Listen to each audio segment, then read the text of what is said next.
Lynn, please. Good to see you again too.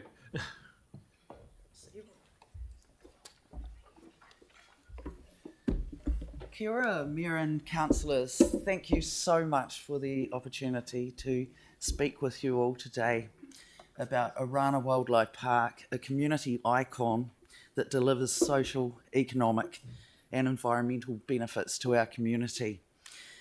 We're home to 1,000 animals representing 90 different species, many of them critically endangered. Importantly, Orana is a conservation powerhouse. New Zealand native species conservation is core to our heart. We are proud to be key contributors to 6 key dock recovery programs for New Zealand taonga species. We've got real conservation work going on right here in our region.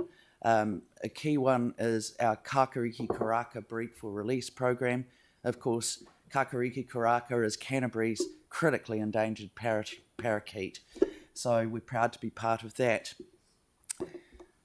A key thing that sets us apart from other major zoos in the country is with 185 hectares of land, we also double as a key habitat for native species. We've got extensive pest eradication programs and planting programs. We've currently got an 8.5 hectare native forest being planted along the McLean's Island road frontage.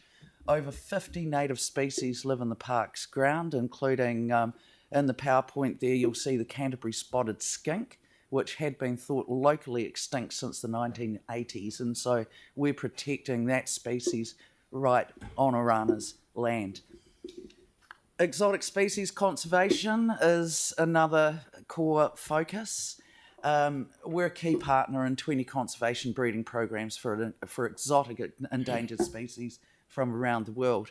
Many of our community do not have the means to go to the North Island to see major zoos up there or go to Africa to see these animals, so it's an opportunity for our community to see and learn about these incredible species. Education and advocacy is such a core part of our work. No visitor leaves Orana Wildlife Park without taking home conservation action suggestions, and with our reach to such a large number of people each year, we are contributing to our community following a lifestyle that is more environmentally friendly.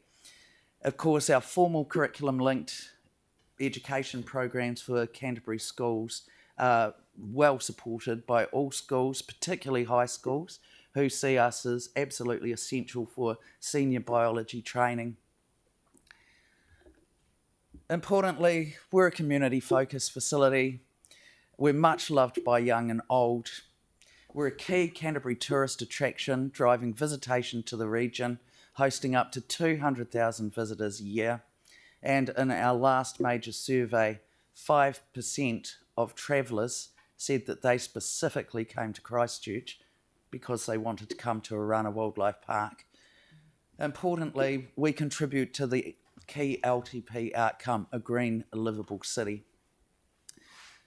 Operating a major zoo is expensive. We care for our precious animals 24/7. Costs cannot be hibernated. Our team of technically skilled people are essential to deliver upon meaningful conservation outcomes and educational outcomes.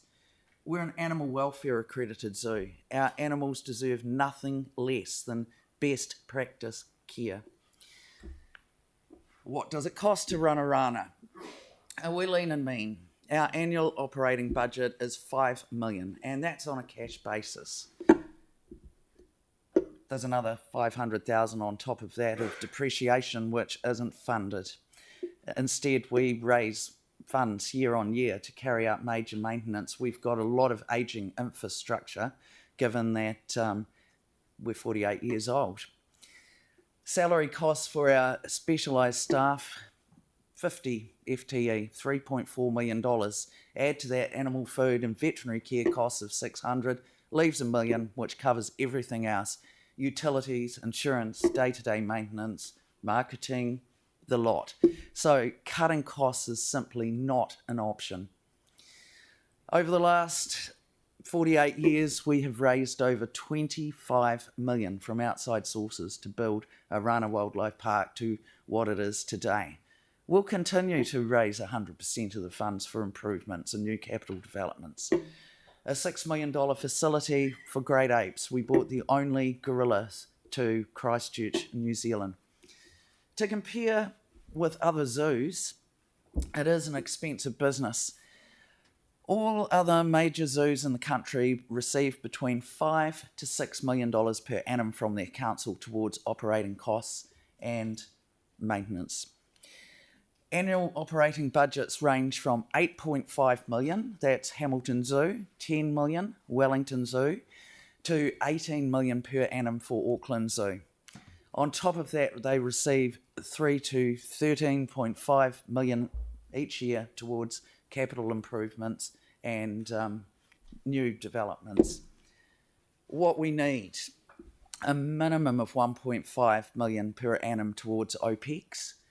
We propose a staged approach to that with 500 in the first year of the LPTP building up, because we recognise the council's difficult financial situation, but increased levels of operational funding can't wait, and you'll have seen those budget figures. We certainly are not asking for more than what we need. It's the bare minimum.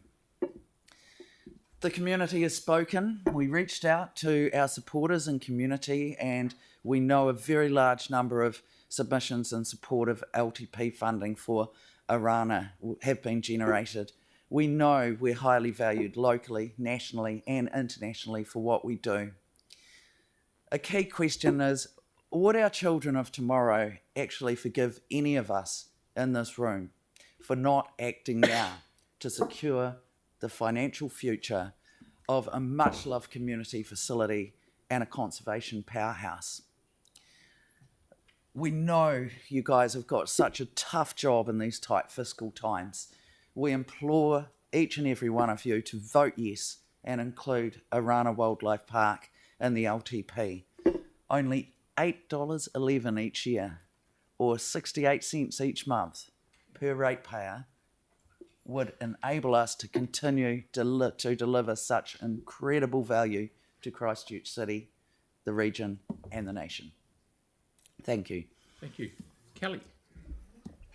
Thanks, guys. Really appreciate it. I think Orana Park's amazing. Spent many happy years going there with our kids to functions and things like that. Obviously, times are tough in terms of finances, and especially for the next couple of years. If we were to look at something over the next few years, say perhaps selling some of the excess land that council has, if we were to look and we were able to sort of free up a few $1 million, how confident are you that you guys could invest that and keep that fund sustainable in the same way that we sort of seem to work with the AMP show to keep that going? Sorry, you're looking at selling excess... Oh, no, I'm just floating an idea here that we were to sell some council land as an idea to raise some funds to keep you sustained. Yes. You know, how confident are you that you guys could manage that financially, say a lump sum of millions of dollars to actually keep that going and keep yourself going? Capital fund. Capital fund is what I'm looking for. Thanks, Jake. Okay, capital funds. Oh, yes, we would manage those very well. Certainly, we've got a... so yes, thank you. Please bring them on. That's exactly the answer. We do actually have a long history of showing very good fiscal management at Orana Wildlife Park.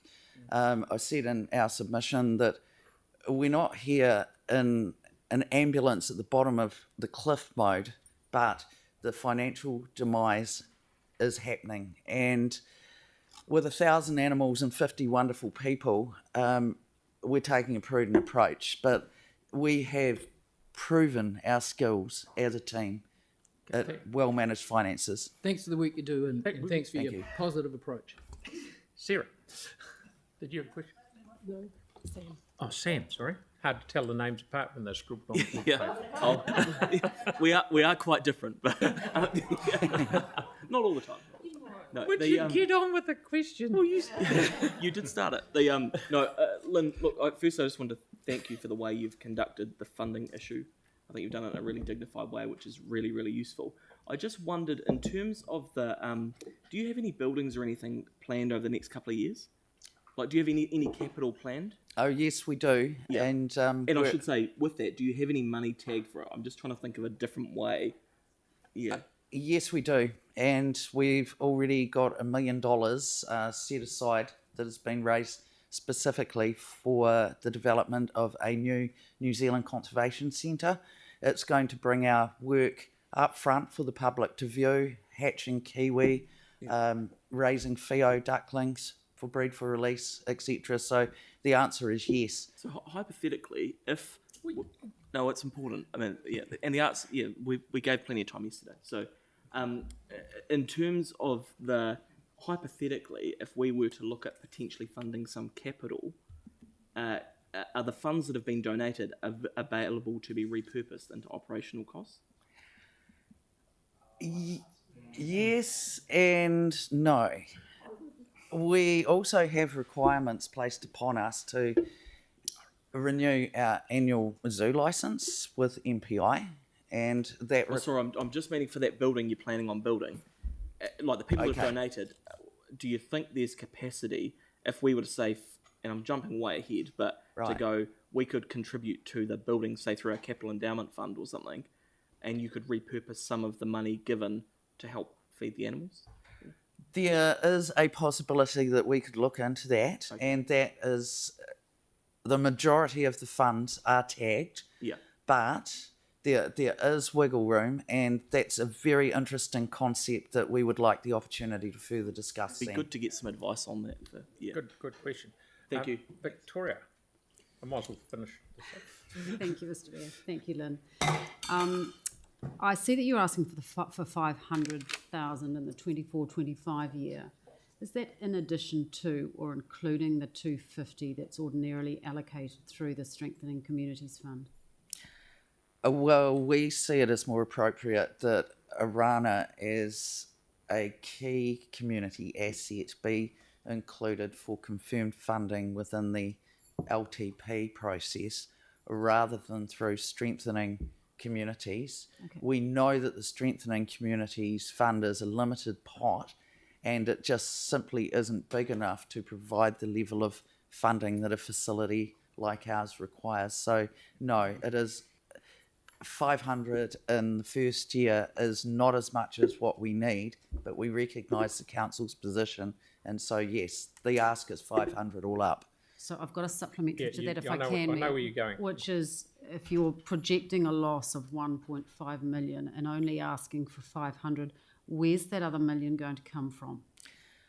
Until the further levels of funding kick in, we do have some reserves. It's a requirement of our annual re-registration with MPI for our zoo licence that we set aside 1.6 million for a rainy day fund, and it's raining. So those funds would actually cover the situation until the funding ramped up to 1.5. Okay, thank you. And lastly, Mark. No, my question's been covered by Vic. Goodo. Hey, thank you very much, Lynn. Always a pleasure listening to you. Thank you very much, and I'd just like to acknowledge the support of board members in the audience that have joined me today as well. Thank you very Mayor much. and councillors. Okay, Carolina, please.